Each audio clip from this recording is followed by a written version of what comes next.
A big episode here on Locked On Blue Jays. We got to talk about what Seranthony Dominguez said about his career path, plus what's going on in the bullpen. Kai Peterson, Blue Jays prospect, is joining us later in the show, so stay tuned for that.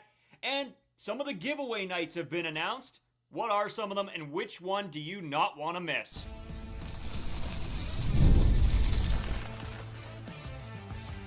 You are Locked On Blue Jays, your daily Toronto Blue Jays podcast. Part of the Locked On Podcast Network, your team every day. Welcome back to Locked On Blue Jays. We're part of the Locked On Podcast Network, now the #1 sports podcast network, your team every day. Today's episode brought to you by FanDuel. It's the last call for football on FanDuel. If you're a new customer, just bet $5 and get $200 in bonus bets if you win. As always, I'm Brayden. He's Carter First. You can find us on Twitter's down below right on the screen. If not, you can check the description or wherever you listen to your podcast or here on YouTube. Carter, a lot to get into. We got Kai Peterson, Blue Jays prospect, left-handed pitcher, joining us right after we get through some of this stuff and towards the end of the show. It's a really good conversation, so stay tuned for that. We're going to talk about some of the giveaway nights that have happened or that are going to happen this season. They were just announced a few days ago, so we'll touch on all of that. But Carter, Seranthony Dominguez is where we want to start the conversation. And I know a lot of people are like, why are we talking about Seranthony Dominguez? Well, a very interesting quote that we might have a couple takes on, Carter. I'll send it over to you. Yeah, before I jump into that, I just wanted to kind of talk about what the Kai Peterson interview is going to look like. We actually did that first, and if you guys want to just kind of know what the day-to-day for prospects looks like, he's a 23-year-old kid, a guy that has been slowly making his way throughout the prospect systems, probably will be a guy that starts in AA this year, a left-handed pitcher that has a pretty unique arm angle. So very interesting just to see like the day-to-day and just the insider information of what being a prospect for the Toronto Blue Jays looks like. So you guys can skip to that if you want. We do have some just regularly scheduled content like we traditionally do, but that is an interview that I would not want to miss. But talking about Seranthony Dominguez, you might ask, why in the world do you talk about Seranthony Dominguez? You have a pretty good bullpen. He's signed with the Chicago White Sox. And it's maybe doing him a little bit of injustice because I try not to look at these as soon as these free agents sign, I try not to take too much of what they're saying in their initial press conferences because he just signed with the team. Usually you just signed a pretty big contract. You're probably not going to talk bad about that specific team, but we had some comments about this. I know Brayden had a couple texts from a few people, so we wanted to just kind of outline the Seranthony Dominguez situation. If you guys do not know, he did sign a 2-year deal with the Chicago White Sox, a $20 million deal. And Seranthony Dominguez, as we all know, was a very important part to this playoff team. He's a very important part to this bullpen rotation. You really only had 3 guys. You can maybe make an argument for 4 or 5, but there's 3 true guys, 3 true right-handed pitchers that you relied on for the Toronto Blue Jays in the playoffs. It was Jeff Hoffman, it was Dominguez, and it was Louis Varland. So Seranthony Dominguez will be getting an opportunity to close with the Chicago White Sox. He is 40 for 60 in his career as a closing pitcher, but he does have a quote on that as well. So that isn't the first quote, or this is the first quote I want to get into, but not the main one. And it just pretty much says that he's going to be finishing a lot of games as the closer. And if you ask any reliever if they do want to close a game, of course, they are going to say yes. In my case, it's no different. I want to be a closer forever, and that is why I've been working hard to get the opportunity. So the reason I want to throw this quote in is because I think this is part of it as well. As a relief pitcher, you always want to go for the next stride. And maybe as for Seranthony Dominguez, a guy that has been that higher leverage reliever, he goes to be a closing pitcher. Maybe at some point he takes that additional step, becomes a starting pitcher. Most likely not, but as a pitcher, you're always trying to get better. You're always trying to be in those higher leverage situations. But the main thing I did want to focus on, part of the reason he went to the White Sox because of the money. Part of it is definitely because of the closing pitcher role.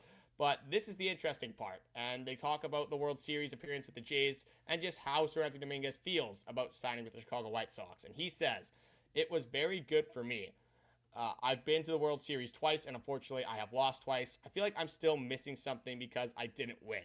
I hope to erase that with the White Sox." And some people took that as a shot against the Toronto Blue Jays, saying, oh, if you wanted to win, why would you go to the White Sox and not stay with the team that just made the World Series? So, Brayden, I'll throw it over to you to kind of analyze this situation and the quote from Dominguez here. Yeah, I'll start here.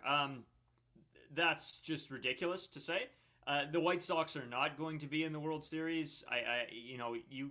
If it happens, I'll come on here and say I'm wrong, but I just have a good feeling about that. I think we need more than that from you if that's going to happen. You can't just, hand up. I think, you might need to, I don't know, get a crazy haircut. You might need to Sure. give away all of your Blue Jays hats. Like, we need a little bit more on the line from you here. Yeah, that's a fine. little, Whatever. like, that's not the hottest take you ever come up with this podcast. No. The Chicago White Sox probably won't win the World Series. Whatever it is, yeah, I'll do it because that's just not going to happen. And it's PR talk. That's what it is. It's him trying to make the best out of his situation. He wanted the closing role.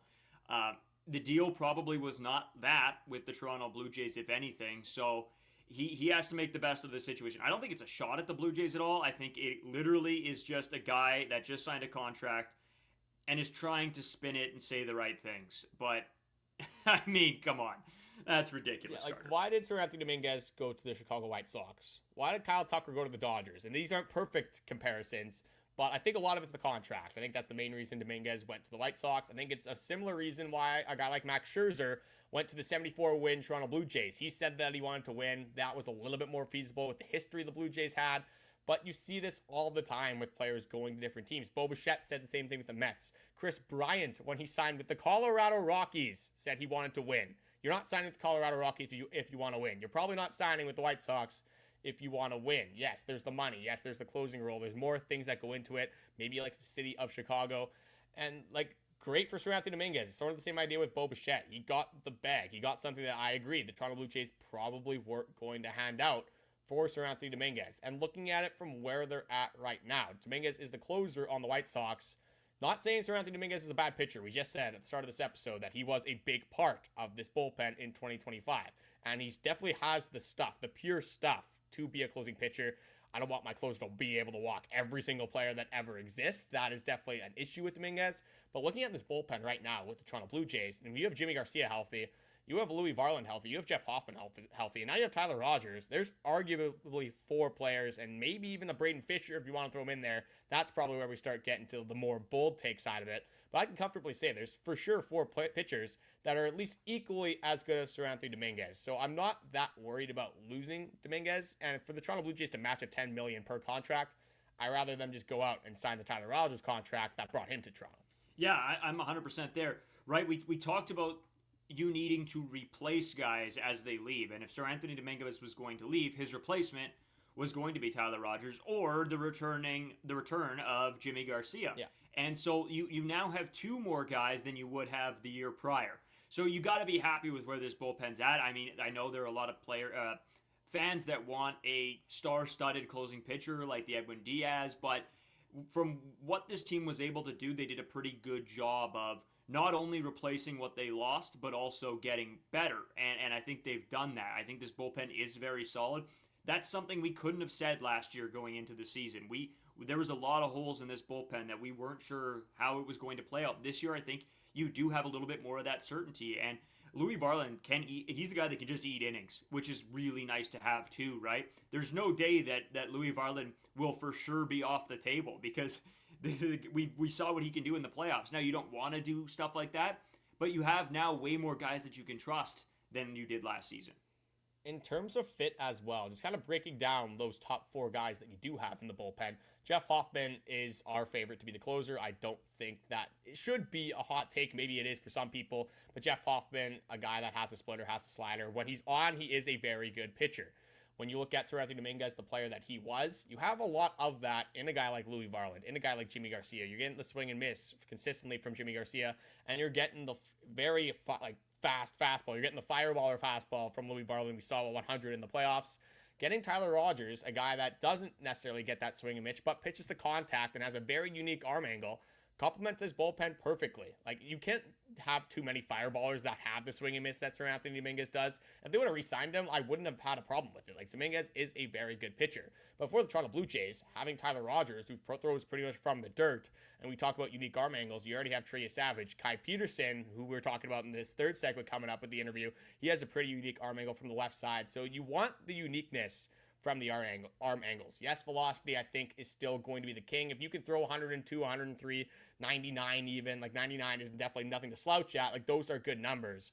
But if you can do something different, if you can be creative and not be the same pitcher that a lot of these hitters see from the minor leagues all the way to the major leagues, if you can do something unique and make it look a little bit different and just have some unknowns and make it uncomfortable for players in the box, that's exactly what Tyler Rogers is going to do. And that's why I like the move with Tyler Rogers. And I don't mind, again, letting Dominguez get paid. That's one thing, but also just letting him walk in the free agent open market. Yeah, it's just what it comes down to. You can't bring everybody back. You can't sign everybody. That's what me and Carter were preaching at the beginning of this offseason, is that no matter what the Toronto Blue Jays fandom wants and even what the organization wants, you can't bring everybody back. You got to find spots that are fillable, spots you can save a little bit of money with less expensive pieces that can maybe do the same job. So, yeah, in the grand scheme of things, this is what it is. We're going to have many debates around this bullpen, whether it is in regards to Jeff Hoffman, whether it is, they need to get better at maybe the trade deadline. We're going to have to see how this season plays out. Because I think in the grand scheme of things, the main thing is when you see a signing, especially like a big signing, you know what, no matter what the caliber of signing is, don't take a ton away from the opening day press conference. They just signed with a new team, especially if they're going to a new organization. They're not going to say anything bad about that organization. Seranthony Dominguez isn't going to go to Chicago and say, oh yeah, I just signed for the contract. I signed for the bag. I don't care about winning. That doesn't make any sense. So don't take too much away from these opening press conferences, the introductory press conferences. There are some things that are valuable, like the Dylan Cease interview with his future plans and how he valued the organization. There's some things to take away, but in terms of like wanting to win, I don't really think that's something you can look at when you're just joining a new organization. The new organization, the fans are hearing exactly what they want to hear. You're not going to say anything else in that situation. The closest thing we were ever going to get to that is Bo Bichette saying, or not answering the question about the potential of this being a one-year deal with the Mets. Yes. That is the closest you're ever going to get to a player saying something in regards to their contract or the team they're playing on, especially in that opening press conference. But Carter, a lot more to get to. I want to break down just some of the giveaway nights that are coming for fans. I know a lot of fans are usually interested in the bobblehead nights. We have a few people in our comment section that say they try to go down for all the bobblehead games to collect them all. So we'll let you guys in on that as well as the schedule. And we are trying to get back down to a game this year. So maybe Carter and me will throw around some ideas and see which one you guys think will be the better option. We'll talk about it all on the other side of this break. Today's episode is brought to you by FanDuel. You guys know how much we love FanDuel. We talk about it all the time because it is my premier place to place my bets. I really wouldn't be anywhere else, especially when it comes to football season. And man, we are getting towards the end of it. It's the last call for football on FanDuel. One final Sunday, one last kickoff, the final chance to get in on the action before the NFL season officially comes to a close. This is Super Bowl 60, and FanDuel is making sure you're right in the middle of it with a special offer just in time for the biggest game of the year. Whether you're backing the favorite, riding the underdog, building one last same-game parlay, this is a game everyone's been waiting for. This is where predictions turn into plays, stats turn into storylines, and every snap feels bigger. It's the perfect way to cap off a season and make the Super Bowl even more exciting from kickoff to final whistle. If you're a new customer, bet just $5 and get $200 in bonus bets if you win. Make it count, because after the Super Bowl, the season is over. Last call for football on FanDuel, an official sportsbook partner of Super Bowl 60. Visit FanDuel.com to get started. So Carter, just before we get into some of the giveaway nights and the schedule talk, I will throw it over to you because we have to bring the Everydayer Club up. So much opportunity with a relatively small purchase. $5 isn't nothing, but you do get a lot of bonus features with the Everydayer Club. Ad-free audio, you get exclusive merch to a merch store. We have a lot of good merch already available, but this merch store is unbelievable. The customization we're able to do, if you do have the access to it, is phenomenal. And then the Discord, which we are very excited about. We had a Discord started, but we have a new and improved one. We're bringing a lot more just feed. We're bringing a lot more of us to you guys, not just from our show, but from all the shows available from the network as well. Yeah, Carter, just to piggyback on that, there is a part of this is fantasy baseball, which we're going to get started up and going again this season for Locked On Blue Jays listeners, fantasy baseball. So if you want some insight, some specialty, the Everydayer Club really might be for you. But Carter, let's start talking about a little bit some of the giveaways that were announced. Yeah, and again, day one of the giveaways. This obviously isn't all of them, but this is the first one's coming back after making a World Series appearance. the fans are expecting a lot, and they have some pretty good ones here for the people. There's some things to get excited about with these promotions. After I break them all down, Carter, I'll ask which one you're the most excited for, even though I already know. I looked at them. I already, it's a given. I think it's a given for most fans at this point. How could it not be? Exactly. So opening night, March 27th against the Athletics, it will be a Blue Jays AL Championship pennant. This is given to every fan exiting the building after the game. So make sure if you go to that game, you do get the pennant. There is the AL Champions White Panel hat giveaway on the 28th, so literally the next day. That's for the first 15,000 fans upon entrance. Then on the 30th, so 2 days later, is the AL Champions crew neck, which is sort of sick, actually. I'm a big crew neck guy, and it looks really cool, and that's for the first 15,000 fans as well. But Carter, I think the one that everybody's waiting for is April 10th. The Jumping George Springer bobblehead giveaway. First 15,000 fans in attendance. It is awesome. If you're a bobblehead fan, you collect them, whatever, or even if you're just a fan of the Blue Jays, this is something I was like, can I justify going to that game just to get the bobblehead? Because it is pretty cool. If you're a fan of sports, that's probably something that you want. Like, this is a very big moment in a very big Game 7 ALCS game. Like, I keep seeing highlights of this, and I keep hoping that they continue to pop up on my For You page. But it's such an electric moment. Like, just looking back at it, I think it's by far, even with the Jose Bautista moment, I don't know what I said initially, but now with time to reflect on it, if I didn't say George Springer, I'm not sure where I was at. Maybe it was a little bit of the, the negative feelings that came from the World Series if I had the Bautista moment ahead. But it has to be George Springer. Absolutely electric. The way he admired that baseball, the way you just saw his expression. You see the body language from Alejandro, Kirk in the dugout, Hunter, Mance, Ernie, Clement, just naming a few guys that I remember prominently from that moment. There's no way it can't be the George Springer bobblehead. And the white panel hat's cool. Like, the crew neck's awesome. The flag, like, fine, whatever. At that point, give me the 2022 wild card banner. If we're going to give me the flag, it's not that bad. But still, it has to be the George Springer bobblehead. Some pretty good stuff. And a lot of good bobbleheads that the Toronto Blue Jays have been producing within the last few seasons. Like, our friend Justin has a Chris Bassett one. We have that one as well.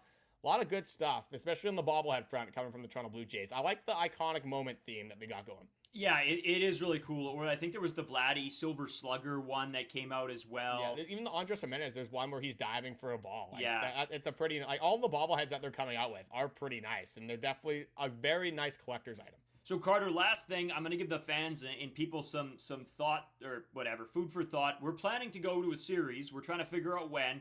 And there's a few series we're sort of tossing around. Let us know what you guys think. Yeah, we have to throw out the criteria. To start out, we're not going to, a Marlins series. That's just not happening. Ideally, it's somewhere in the middle of the season. We're thinking from May to July. It's pretty broad in terms of that. We prefer a weekend. Unfortunately for the Toronto Blue Jays, for home series on the weekends, they don't have a ton of good games. That's why we are kind of looking at June, because June is a tough part of the schedule. We've went over that a couple times. We'll continue to go over that on the podcast, but there's teams like the Mets, the Yankees, the Orioles, a bunch of different teams in that month, a lot of playoff teams in that month. So if there's a specific series that maybe one of you guys are going to, one that you just think will be good to watch, maybe there's a giveaway, I don't care what it is, give us a reason that besides the Toronto Blue Jays baseball and the caliber of baseball we expect them to play, give us something else. Give us a little bit more incentive to go to one of these games, because we obviously want to go back to the Rogers Center.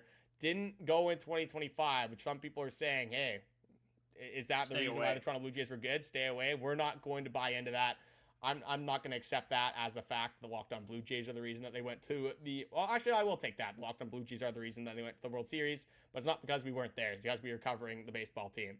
But yeah, just let us know if there's any specific series that you are going to be at, or you might want to see the Locked On Blue Jays come to. Yeah, we're trying to go over a weekend. So, there's the Orioles series in June, the Yankees series in June. But yeah, let us know. Give us your thoughts and opinions down below. Carter, I think let's not waste any more time. The Kai Peterson interview, probably what everybody's been waiting for on this episode. We have Mitch Bannon of The Athletic joining us tomorrow. So a couple great episodes back to back. You got to love it. So, Carter, we'll say goodbye to the people now before we send things over to that interview. Anything else before we kick things over? No, not in the whole time. Just hopefully you appreciate the Kai Peterson interview. He had a lot to give to the people, a lot of insight. A guy that's around our age as well. So that's a pretty fun interview to have with the guy that's just literally a guy's guy, like a guy that you can just have a beer with on the weekend. You can probably play some video games. Excited to bring you the Kai Peterson interview. Is coming up right after this short break.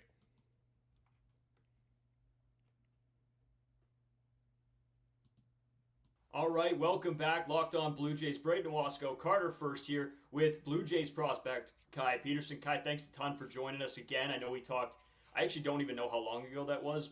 All my dates get sort of lost in the season that is baseball, but thanks for coming back. Yeah, thanks for having me back. We've had a long time since we've talked, and a lot of things have happened. Seasons changed, and I know you were out in fall ball, I guess. Give us a rundown on sort of how your last season went, and then into fall ball. I was looking over your numbers, and it's like all of 2025. It seemed like you were really finding the groove. Yeah, I felt like a lot of things ended up being better this year, like command-wise, like really tightened up the ability to just throw more strikes, which was a big focal point going into the year. Again, for next year, too. I think overall pieced together a pretty decent season, and yeah, kind of just took it day by day the whole time.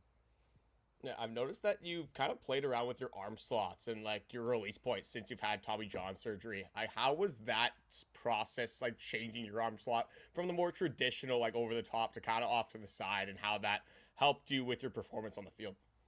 Yeah, it's kind of just going back to what was natural, like back when I was in Little League or whatever. Like I threw kind of 3/4 the whole time.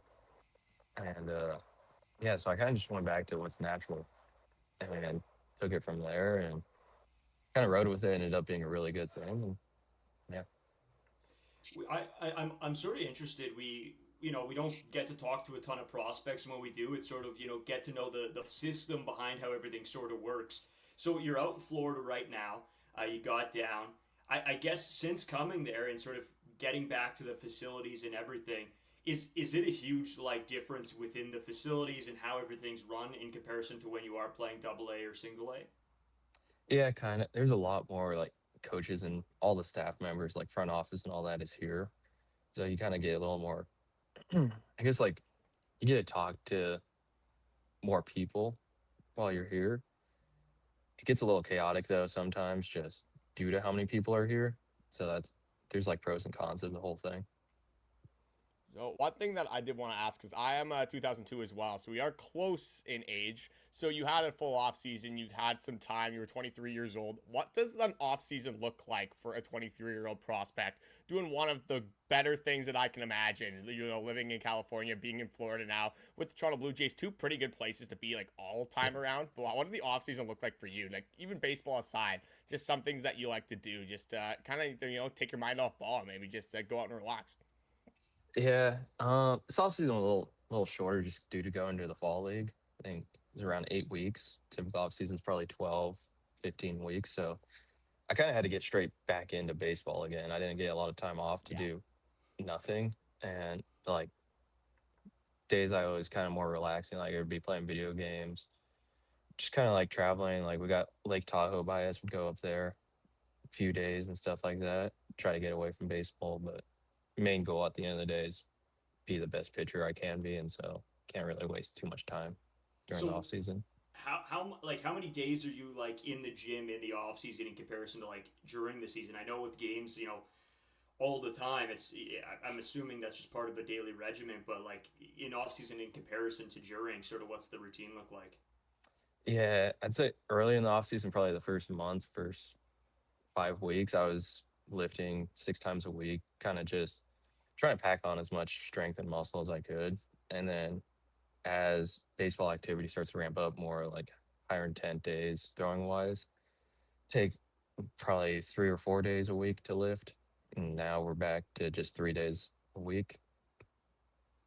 Yeah, as you've gone through the seasons and thrown a lot of innings, increasingly more innings as you've been in the Toronto Blue Jays system, how does your diet and just your day-to-day go into that? And just do you have some physical goals that may be harder to reach due to just a very active lifestyle that being a prospect in the Toronto Blue Jays system kind of persists?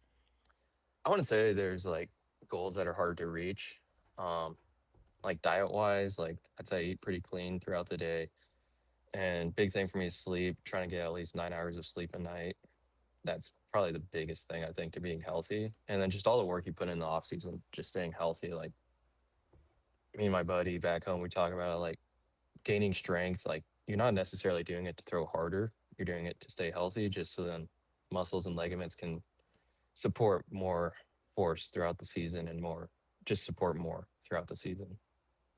And I guess the one of the bigger, I guess, questions I have is the system in which, say you go into this off season and this preseason sort of spring training esque. How do you know where you're gonna go, or is it sort of up in the air until like last minute? Like what's the process like of knowing where you're going to be this season? Um, you kind of get an idea just due to like the groups you're working with during spring training. Like if you're working with the New Hampshire group, you're probably going off to Double A, guys like that. But you'll know for sure, probably I want to say like 5 days before we end up leaving at the end of spring training. That's when you know for sure where you're going. But you have a pretty good idea. Like if you're throwing with all the AAA guys, you're probably going to AAA. But yeah. Just kind of building off of that, as we're getting closer to the season, you are starting to ramp up. Is there anything specific that you're looking to work on as you progress through the season? Maybe it's, having a tighter slider. Maybe it's increasing the velocity. Maybe it is just staying healthy. Maybe there's an innings total that you want to hit. Is there anything specific that you're looking to do here in 2026? Yeah, biggest thing I was working on this offseason was the slider, just trying to create more depth on it, just so then I kind of have 2+ pitches that I can work with. And then just same goal kind of every year is just working on the command, pounding the strike zone more. Like, think just pounding it more is just going to lead to more success. You see it a lot with big leaguers. They don't have big sprays or anything, big misses. So, yeah. Yeah, that's something we've seen a ton. When we pull up the baseball savants pretty often, see where guys are. How big of a disparity maybe. They throw the changeup. Where are they leaving it? Where are they leaving sliders? Right. And so yeah, we could totally understand that. Guys like you look at guys like Kevin Gausman who just attack the zone, and is that sort of the pitcher esque that you want to be? Is the guy who be able to pound the zone, get ahead early, or are you one of those guys that sort of likes to play around with the off speed pitches and make guys take sort of bad swings? Where would you see yourself sort of slotting in there? I'd say kind of a mixture of both. I think I generate a lot of bad decisions and swings from hitters. But if I can just pound the zone more, then it takes away from like if you're throwing 5 pitches per batter compared to 4, that's on average probably 4 pitches less an inning, 5 pitches less an inning. That adds up throughout the year. And that was the big thing I saw last year compared to my first year. So I was throwing a lot of pitches per batter my first year in pro ball. So like end of the year, I was pretty gassed. Like just overall body wise, last year I threw less pitches, same amount of innings. And so my body felt a lot better despite having a longer season. Yeah, you talk a lot about pounding the strike zone being one of like the things that you might be thinking about on the mound. Like I want to kind of go into the more specific and like say it's a 1-1 count, or maybe you're just starting and you're facing off against a batter. Is there anything specifically like you're thinking of on the mound? Maybe it's for execution, maybe it's mechanical, maybe it's just for you to stay confident and present on the mound. Just what does it look like when you're actually out there, when you're in game mode and you're ready to go against opposing batters? Yeah, it's kind of just you get the pitch and you look at the location and throw it as hard as you can to that location. That's kind of how I go about it. I get in my own way sometimes where I start thinking too mechanical or thinking too much. So it's kind of almost trying to limit thoughts as much as possible on the mound to where you're just solely just execution based, where it doesn't really matter. Like something mechanical is off, it shouldn't really matter. Huh. That's interesting. I mean, Carter and we have a bunch of buddies that were pitchers growing up, and that was a big thing that we always talk about is the mentality on the mound. And I think I talked to you last time we had you on. Just what kind of pitcher you were, if you were a high emotional guy and you bring your emotions out in the game, or if it is, or if you just try to keep that out of it and be calm and cool and collected. Remind everybody sort of how you are out there on the field. Yeah, I'd say I'm pretty calm.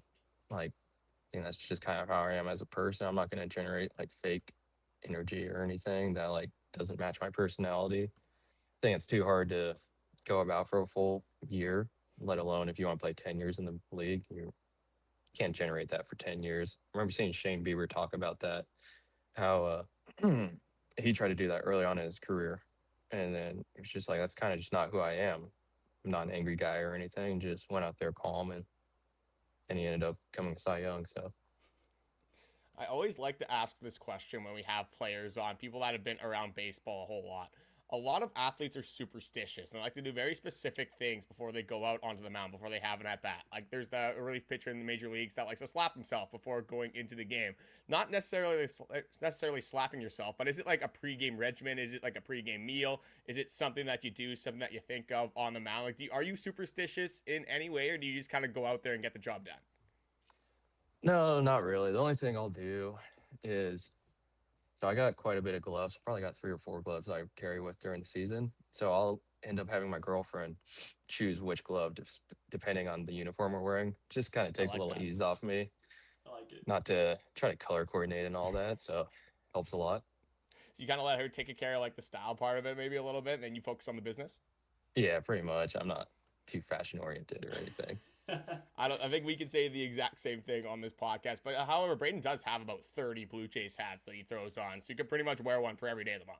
Yeah, it's not really color coordinating or anything. It's just like, oh, whichever one is the closest one I can reach for when I leave for work that day, that's usually the one that gets worn.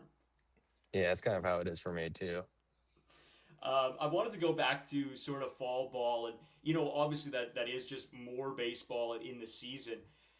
How do you go off of a regular season and then mentally just prepare yourself to go and play fall ball? Like, I think that would be at the time where the season ends, you sort of just feel like, oh, you just need a break. You get to that breaking point where it's just too much ball, too many games. How do you then ramp yourself back up for a fall ball season?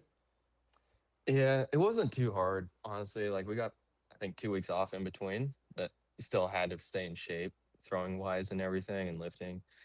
And so it wasn't too hard. I'm kind of a guy that I like the off season's cool and all that, but at the end of the day, I just want to go out there and compete. I think that's the hardest part for me. Like even right now during spring training, like not facing batters yet or anything. Like I think there's only so much you can work on in a bullpen or just during the off season compared to just getting hitters out. So yeah, it wasn't too hard for me. And this is the last thing I got for you here, Kai. So you were with the Vancouver Canadians in High A. You did go to New Hampshire throughout the season last year. What was like the biggest thing that you noticed that was different between the two leagues? Maybe it was the fan atmosphere. Maybe it was just the facilities themselves. Was there anything specific that you noticed? I was like, oh, like this is pretty cool, and this is a pretty big difference going into Double A. Yeah, the fans were way different, but in like the opposite direction. Vancouver, they sell out almost every game. Yeah. And then we go to New Hampshire, and it's a bigger stadium, but like it can match the crowd atmosphere of Vancouver. I think you'll hear that from a lot of players. We had Irv Carter on the podcast, and he said something similar to that. The Vancouver fans were unbelievable. Yeah, they were awesome. And so that was probably the biggest change, other than like the hitters. Like they're a little bit smarter and stuff like that. But that's just baseball. But the atmosphere was way different. I guess Vancouver. The sort of what I wanted to ask you here, because we were chatting about it a little bit before we hit record. What did you think of the Jays off season this year? Yeah, it was crazy. I think they made a lot of good moves on the pitching end, especially starting pitching wise. Like I think Cease is a guy that I've kind of like grown up essentially watching throughout college and high school. Like it's just a fun pitcher to watch. Upper 90s, punches out the world. So I think that was a really good pickup for us.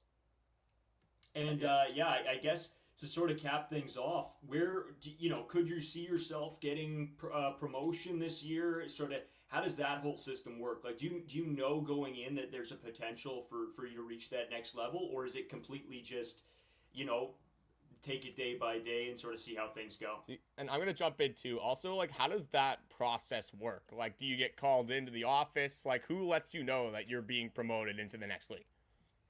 Yeah, so I guess you don't really know going into the season like what's going to happen. I kind of just take it day by day. I don't think you can get wrapped up with monitoring the transaction page, being like, oh, who's going where, who just got hurt, Okay. stuff like that. Like it's too much to worry about. And the way they promote you, so both times I got promoted, it was in front of the clubhouse, like after a game. They kind of just, manager will come in, do a post-game speech and just be like, oh, and whatever, Kai's going to Double A or whatever. And then, but we've seen it other ways too, where they call a guy into the office, he thinks he's in trouble or whatever, ends up he's getting promoted. So it's all through the manager though. Nice. I appreciate you coming back on. We just wanted a quick update. I'm sure we'll check in on you again at some point this season, see if anything changes, or just to check in on how the season's been going, your progressions, everything like that. When we get a guy on, we like to at least keep in touch and see what's see the progression in somebody's career. It's sort of fun for, I think, us and the people listen to this podcast on a daily basis, for them to stay in touch with the prospects coming up. So really appreciate you popping on with us. Yeah, thanks for having me.